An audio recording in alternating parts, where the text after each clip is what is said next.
There is a war happening inside you that nobody taught you how to fight. It's a quiet war, one that doesn't use weapons or shouts, but one that drains you completely. You wake up tired. You feel a weight you can't explain. You find yourself reacting to small things with a sadness or an anger that feels too big, too old to belong to this moment. You tell yourself to be stronger, to move on, to forget. You try to control the chaos inside by organizing the world outside. You clean, you work, you plan, you please. But the feeling remains, a whisper, a shadow at the edge of your happiness. What if I told you that this war is not what you think it is? What if the enemy you've been fighting all this time, that part of you that seems broken, too sensitive, too much, was never your enemy at all? What if it was a message, a story, a child's cry preserved in the quiet museum of your mind, waiting, all this time, not to harm you, but to be heard? This is not a video about fixing yourself. This is about listening, about understanding why you do what you do, why you love how you love, and why you fear what you fear. This is about meeting the stranger that lives inside you, your own unconscious, and finally, after all these years, laying down your arms. You know the feeling. You're in a conversation and someone says something harmless, a simple comment, but it lands in you like a stone in still water, and suddenly you're flooded with a reaction you can't justify. You feel hurt, or angry, or you retreat into a cold silence. Later, you scold yourself. Why did I overreact? Why am I so sensitive? You see other people shrugging off similar things, moving through lightness you can't seem to find. You start to believe there's something fundamentally wrong with your emotional wiring, that you're just built to feel more pain than others. This is the daily evidence you use to condemn yourself. The overthinking after a social gathering, replaying every word you said. The constant need for reassurance in your relationships. A quiet terror of being abandoned or seen as a failure. The inexplicable guilt you carry for things that are not your fault, for desires you think you shouldn't have, for feelings you believe you should have overcome by now. You try to solve this by becoming more disciplined, more controlled. You make lists, you set boundaries, you try to think positively. But the underlying current remains, a deep, unshakable anxiety that you are, in some core way, not okay. This isn't a personal failing. It's not a character flaw. This is the symptom. It's the smoke, not the fire. And the fire has been burning for a very, very long time. To understand the fire, we must go back to where the first spark was lit. It did not begin with the difficult conversation you had last week, or the disappointment you felt last month. It began in a room you may have forgotten, in a moment your conscious mind has long since filed away. It began in childhood, not necessarily in dramatic scenes of trauma, though for some it was. More often, it began in the quiet, ordinary moments that shaped the very foundation of your emotional world. A parent who was chronically worried and whose anxiety you absorbed like a second skin, learning that the world was a dangerous place. A moment of profound embarrassment in a school hallway that taught you to associate being seen with being shamed. The constant, subtle pressure to be a good child, to not cause trouble, to not have needs that were too loud or too messy. In these moments, a fundamental belief was carved into your unconscious, a belief about your worth, about your safety, about what you must do to be loved. Freud spoke of the unconscious not as a dusty attic, but as a living, breathing child, frozen in time. The feelings you struggle with today, the sudden panic, the crushing guilt, the defensive anger, are not random. They are that child's language. They are the only way it knows how to speak. When you feel an irrational fear of abandonment, it is not about your present-day partner. It is the echo of a 5-year-old who felt the chilling silence of a parent's withdrawal. When you feel a corrosive sense of guilt for wanting something for yourself, It is the ghost of a child who learned that their desires were selfish and would lead to punishment. The unconscious does not operate on adult logic. It does not understand time. A pain that was felt 20 years ago is, to the unconscious, as fresh and immediate as if it happened this morning. And so it sends these signals, these emotional flares, into your adult life, hoping that someone will finally understand the code. You built defenses to survive. You learned to be quiet so you wouldn't be a burden. You learned to achieve so you would finally feel seen. You learned to please so you would feel safe. These strategies worked. They got you through. They were brilliant adaptations for the world you were in. But now you are in a different world with different rules, and you are still using the same old map. The map is outdated, but you keep following it, wondering why you always end up lost. The child inside does not know you are an adult now, with resources and choices it never had. It only knows the old dangers, and so it keeps sounding the same alarm, using the only tools it has. The enemy was never this frightened. Loyal child within you. The enemy was the silence that surrounded its pain for all those years. The enemy was the belief that you had to lock it away to be a functional adult. You were not fighting your unconscious. You were fighting the messenger, while the original message, the plea for help, remained unopened and unheard.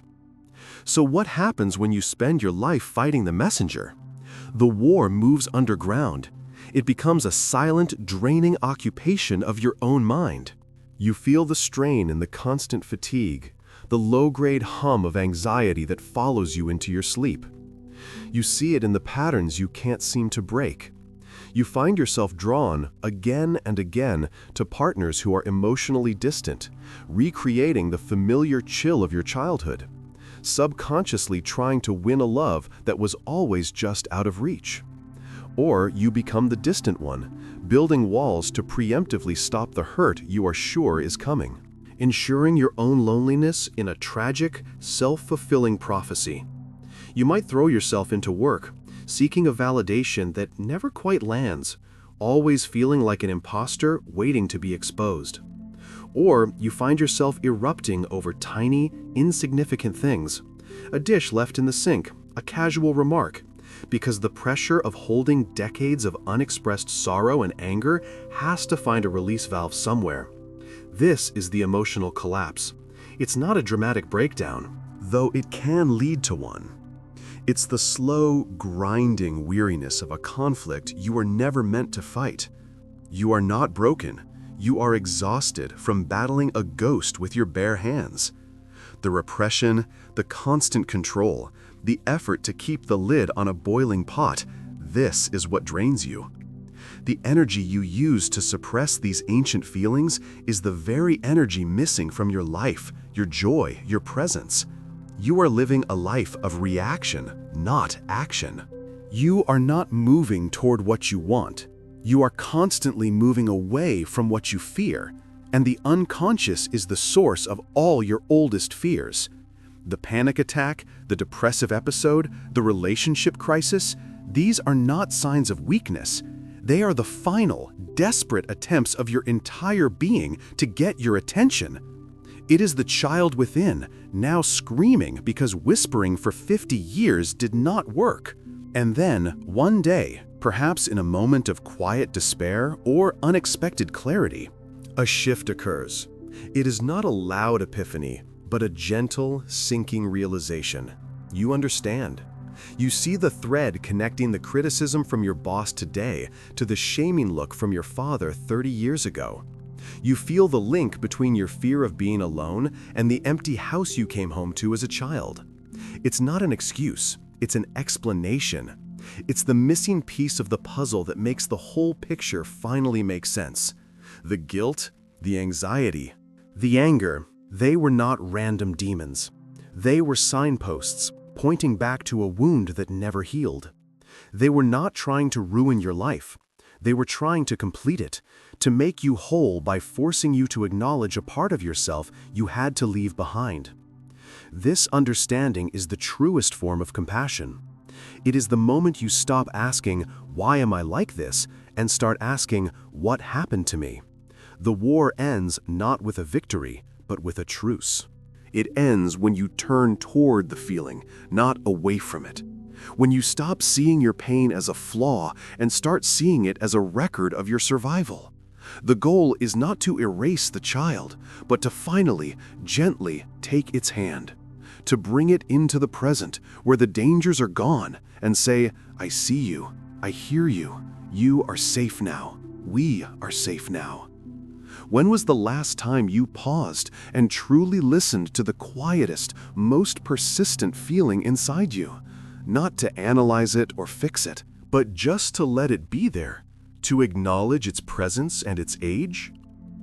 If this quiet understanding resonates with you, if it feels like a key turning in a lock you've been carrying for years, then you are not alone on this path. Consider liking this video if it offered you a moment of clarity, and subscribe for more conversations that seek to understand the human heart, not just correct it. This is the point where the mind, tired of its own internal civil war, begins to construct a fortress. You build walls not to keep others out, but to contain the chaos within. You decide that certain feelings are unacceptable, the neediness, the rage, the bottomless sadness, and so you create a persona that is competent, calm, and in control. You become an expert at managing the external world because the internal one feels like a storm you cannot calm. You believe that if you can just be good enough, successful enough, quiet enough, or helpful enough, then the storm will finally subside. But the storm is not weather, it is memory. And memory does not respond to performance. So you find yourself in a cruel paradox. The more perfect your life looks on the outside, the more profound the emptiness feels on the inside. The fortress becomes a prison. You are both the warden and the inmate, walking the same cold corridors, checking the same locks year after year. The energy required to maintain this facade is immense. It is the energy of constant vigilance, of editing your thoughts before you think them, of smiling when you want to scream, of saying you're fine when you are crumbling. This is the great lie of repression, that you can bury a living thing and expect it to stay buried. But the unconscious does not die. It waits. It gathers strength in the darkness. And then it leaks. It leaks in the form of a nightmare that jolts you awake in a cold sweat. A nightmare whose plot you cannot remember, only the feeling of terror. It leaks in the compulsive behavior, checking the locks 5 times, needing everything in its exact place, the frantic scrolling through your phone to escape the silence of your own mind. It leaks in the physical symptoms that doctors cannot explain, the tightness in your chest that isn't a heart attack, the headaches that have no origin, the fatigue that sleep does not cure. Your body becomes the stage where the unspeakable drama is finally performed. This is the collapse. This is the collapse. It is not a single event, but a slow unraveling. It is the moment the foundation you built your adult life upon begins to crack, revealing the hollow spaces beneath. You may call it burnout. You may call it a crisis of faith. You may simply call it giving up. But it is, in truth, a surrender. Not to weakness, but to the undeniable truth that the strategy of a lifetime has failed. The control you fought so hard to maintain now feels like a cruel joke.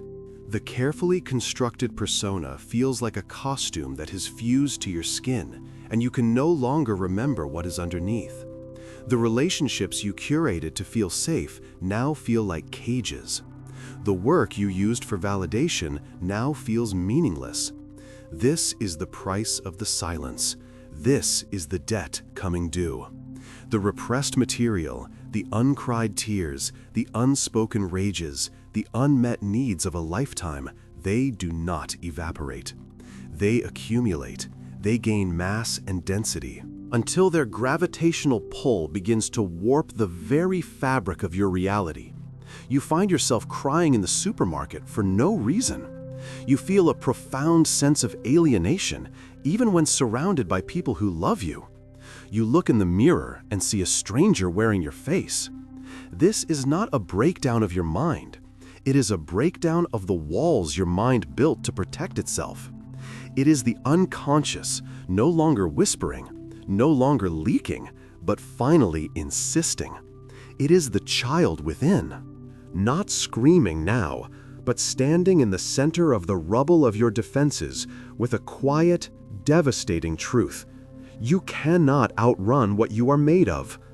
The chaos you were so afraid of was never the enemy. It was the truth of your own history, waiting for you to be brave enough to face it. And then comes the understanding. It does not arrive with a flash of light or a chorus of angels. It arrives like the slow dawn after a long, harrowing night. It is a quiet, humbling recognition. You begin to see the patterns not as personal failures, but as logical, almost inevitable consequences. The way you flinch at a raised voice is not a sign of weakness, but a testament to a childhood where anger was unpredictable and dangerous. Your desperate need for order is not a neurosis, but the legacy of a time when your world felt fundamentally out of control. The understanding is this: you were not crazy. You were not too sensitive. You were a human being adapting to your environment. And you crafted a set of brilliant, intricate survival mechanisms.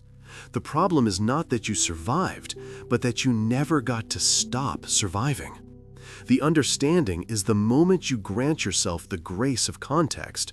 You see the scared child in the photograph, and you feel not disgust, but a surge of protective love. You realize that all this time you have been trying to heal a wound by pretending it wasn't there. The anxiety, the depression, the fear, they were not the problem. They were the solution your younger self devised to navigate a world that felt overwhelming. And now, as an adult, you have the terrible and beautiful responsibility of thanking those old defenses for their service and gently, so gently, letting them go. You realize the goal was never to win the war inside you, but to end it. To lay down your arms, turn to the parts of you that you exiled, and say, "I am sorry I left you for so long. You can come home now." When was the last time you looked at your most painful pattern and, instead of judging it, asked it with genuine curiosity, "What are you trying to protect me from?" If this shift from fighting to understanding makes something click into place inside you, if it feels less like a theory and more like a memory of a truth you always knew, then this conversation is for you. If it offered you a moment of peace, consider liking this video. And if you want to continue this journey of turning inward with compassion, subscribe to the channel. There was a question that lives in the space after the understanding. It is not a question you ask out loud, but one that forms in the quiet between your heartbeats. Now that you know, what do you do with this knowledge? The answer is not in doing, but in being. It is in the small, almost invisible shifts in your daily life. It is in the moment you feel the old panic rise, the urge to people-please, to flee, to control. And instead of following the old map, you pause, you take a breath, you place a hand on your chest, and you acknowledge the child who is scared. You don't try to reason with it. You don't tell it to grow up. You simply sit with it. You give it the presence that was stolen from you all those years ago. This is not a technique. It is a relationship. You are building a bridge between the adult you are and the child you were. You are slowly, patiently teaching your nervous system that the war is over, that it is safe to feel what you feel, that a feeling is just a feeling. It cannot destroy you. It is a message, and the message has been delivered. You are learning the language of your own unconscious, not to fight it, but to finally listen to its story. This is how the integration happens. Not in a grand gesture, but in 1,000 tiny moments of kindness directed inward. It is in choosing rest over productivity when you are tired. Not as laziness, but as a reparative act. It is in setting a boundary, not as an act of aggression, but as an act of self-love. It is in allowing yourself to want what you want without the old familiar shame. You are not fixing yourself, you are coming home to yourself. And in that homecoming, you discover that the very parts you thought were your enemies, the sensitivity, the pain, the fear, were actually your greatest sources of depth, empathy, and connection. They were not obstacles to the life you wanted. They were the path to it, all along. What is one small, gentle thing you could do today to acknowledge the part of you that is still waiting to be heard? If this quiet revolution feels like a beginning and not an end, you are on the right path. If this video felt like a companion in the dark, consider liking it.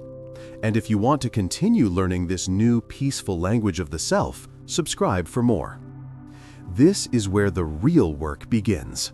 Not with a grand plan, but with a quiet surrender to the truth you now hold. You will not become a different person overnight. The old pathways in your mind are well worn, and in moments of stress or fatigue, you will find yourself walking them again out of pure habit. You will still feel the urge to flee, to people please, to build the wall. The difference is that now you will recognize the blueprint. You will see the ghost of the child holding the pencil, and in that moment of recognition, you have a choice you never had before. You can follow the old command, or you can stop, turn to that part of you, and simply say, I see why we do this. I understand. This is not a failure. This is practice. It is the slow, patient work of building a new kind of trust with yourself. It is learning to hold your own fragility not as a flaw, but as a fact. The goal is not to never feel anxious again or to never be triggered. The goal is to no longer be at war with yourself when you are. To let the feeling rise, to let it move through you, and to let it pass without it defining who you are. You are not your anxiety. You are not your guilt. You are the one who is learning to sit with them, to hear their story, and to finally, gently let them rest. What old automatic reaction are you willing to simply observe with curiosity today instead of blindly obeying? If this feels like a more compassionate way to live, a way that trades exhaustion for understanding, then this path is yours. If this video offered you a new perspective, a moment of grace, let us know with a like. And if you wish to continue this quiet exploration of what it means to be human, subscribe to the channel.